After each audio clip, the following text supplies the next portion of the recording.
I have never known this place without you here, and I think it will be.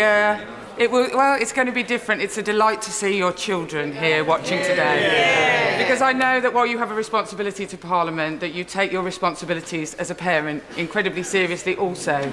Thank you, Mr. Speaker. And can I, on behalf of those of us on these benches, wish you all the best for your impending retirement and salute you, sir, for the way that you have stood up for the democracy of this House in order at this time of crisis that we hold the government to account. We trust that you enjoy your many passions in retirement. You'll always be welcome up in Scotland, and if you need to visit a football team as an antidote to Arsenal, you'll always be welcome at Easter Road to see the mighty Hibernian. And let me, Mr. Speaker, wish England all the best for the rugby on Saturday. As your former Deputy Speaker, can I say that nobody has sat in that chair who has done more to defend and promote the rights of LGBTI people in this country and throughout the world, and when so many people live in fear of being born the way they are. I salute you. Thank you. Mr. Speaker, may I take the occasion of your last Prime Minister's questions and mine to join in the tributes to your own role in the chair. During your decade, there have been unprecedented attempts, really, to try to, at times, increase the power of the executive at the expense of this Parliament, and you have been very formidable in maintaining the duty of government to be accountable to this House. I trust your successor will try to live up to your very considerable achievement. As the Father of the House leaves this place after 49 years without interruption, I, for one, want to salute him. The Right Honourable and learned gentleman is one of the most popular and respected politicians in our country.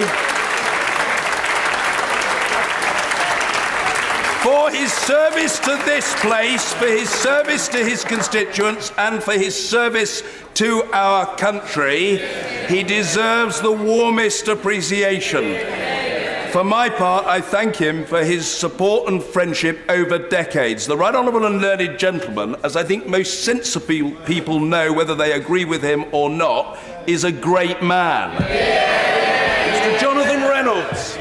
Thank you very much, Mr. Speaker. It's a pleasure to see you in your Arsenal tie. I've worn mine as well, for two reasons. I'm sorry the Leader of the Opposition has not worn his own. Mr. Speaker, before I go on and ask the Prime Minister a question, can I thank you not just for giving me a voice in this place, but for giving representation to my family and those I grew up in Buckingham, that you have served so well as their local MP. They have asked me to pass on that you'll be missed dearly by them. Returning back to the football. Ni hoffwn ni cymryd y cyfle I ddeud, ni fydd eich tebyg yn y tîm eto, a mi fyddwn ni'n gweld eich eisiau. I don't think we'll see your like again, but we will miss you in this House. Thank you, Mr. Speaker. And can I, on behalf of the members of my party, thank you for your service to this House. You came to office at a very, very turbulent and challenging time for this House, and you've always been very assiduous in protecting the rights of backbenchers and smaller parties, and we thank you for that and wish you well in your retirement. Thank you, Mr. Speaker. There will never be, because there could never be, a more eloquent and articulate Speaker. We will miss your style and your remarkable encyclopedic grasp of detail. And I will miss the literary references, by the way, Mr. Speaker. Thank you, Mr. Speaker. And from the Liberal Democrat benches, can we wish you well and congratulate you on a decade, particularly as a modernising Speaker, from topicality of debates to promoting diversity within the staff of the House, to reforms to support parents who are MPs. You have helped to drag this institution out of the past so that it can face the future. At this general election... If I may, could I join with the tributes from across the House to your service and your speakership? Even though our 30-year friendship notwithstanding, I haven't agreed with everything you've done recently, but I've been a big supporter of yours in the chair. You've been a champion of backbenchers, and you've allowed the Chamber to hold the Executive to account and enabled it in a very good way.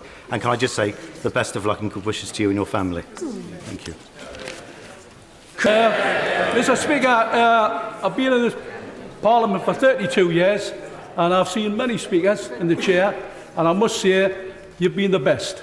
And as we say in the North East, I'm not quite good up in the language of the Welsh, but you're a canny laddie.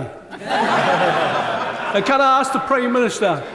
Mr. Speaker, I know the whole House will want to join me in recording that after 10 tumultuous years, this is your last Prime Minister's questions. And as befits a distinguished former Wimbledon competitor, you have sat up there in your high chair, and not just as an umpire, ruthlessly adjudicating on the finer points of parliamentary procedure with your trademark Tony Montana scowl, Mr. Speaker. And not just as a commentator, offering your own opinions on the rallies you are watching, sometimes acerbic and sometimes kindly, but above all as a player in your own right, peppering every part of the chamber with your own thoughts and opinions, like some tennis ball machine, some uncontrollable tennis ball machine, Mr. Speaker, delivering a series of literally unplayable, unreturnable, formally unreturnable volleys and smashes. And although we may disagree about some of the legislative innovations that you have favoured, there is no doubt in my mind that you have been a great servant of this Parliament and of this House of Commons.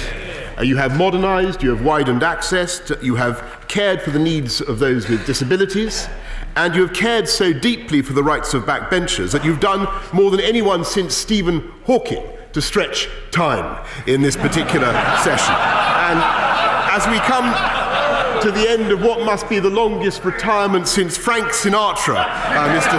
Speaker, I'm sure the whole House will want to join me in thanking you and hoping that you enjoy in your retirement the soothing medicament that you have so often prescribed for the rest of us. I hope you will indulge me one moment while I say a word about you.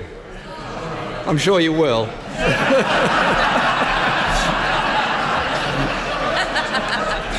I want to thank you, Mr. Speaker, for the way that you've used your speakership in the decade-long tenure you've had. You've done so much to reform this House of Commons, and our democracy is the stronger for the way that you've done it.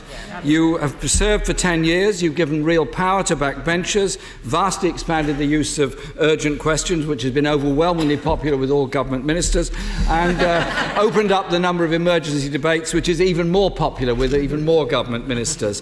And in the traditions of the great Speaker Lenston and others, you've stood up for Parliament when it has to be stood up for, and I think we thank you for that. Because you've also carried that message internationally as well in the role of parliamentary democracy and parliaments holding governments to account. And as we hope to form a government in the future, we hope to be held to account by Parliament as well. But I also think, and I'm sure the whole House would agree with me on this, you've done excellent work in opening up Parliament to visitors, exhibitions and children, and you've reduced some of these strange customs and strange garments that people wear in this building. And it's all right, it's all right. I know you're all jealous of my tie, but it's okay. And the way in which you've used your office, Mr. Speaker, to increase diversity amongst the staff in the House and make this a much more LGBT-friendly place. You've taken it away from being a gentleman's club that happens to be in a royal palace to a genuinely democratic institution. So I want you to accept our thanks and pass on our best wishes to Sally, Freddie, Oliver and Jemima, your wonderful family, for the support they've given you. And a great celebration today, and I'm sure the whole House will join us in this, is when you and I, Mr. Speaker, celebrate Arsenal beating Liverpool tonight.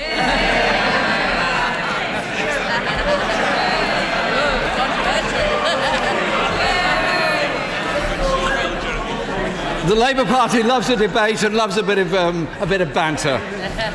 I would like to thank the Prime Minister and colleagues for their kind and generous personal remarks, which are greatly appreciated. I want to thank staff of mine, past and present, who have given of their time to be here today for the last Prime Minister's question that I chair. All of them are people who've worked with me for a significant period of time. We've had fantastic relations and a terrific bond, and I hugely appreciate the fact that they've bothered to turn up on this occasion. And in particular, again, I want to thank my wife, Sally, and our 3 children, Oliver, Freddie and Jemima, for the support, stoicism and fortitude which they've displayed through thick and thin over the last decade. I'll never forget it, and I'll always be grateful for it.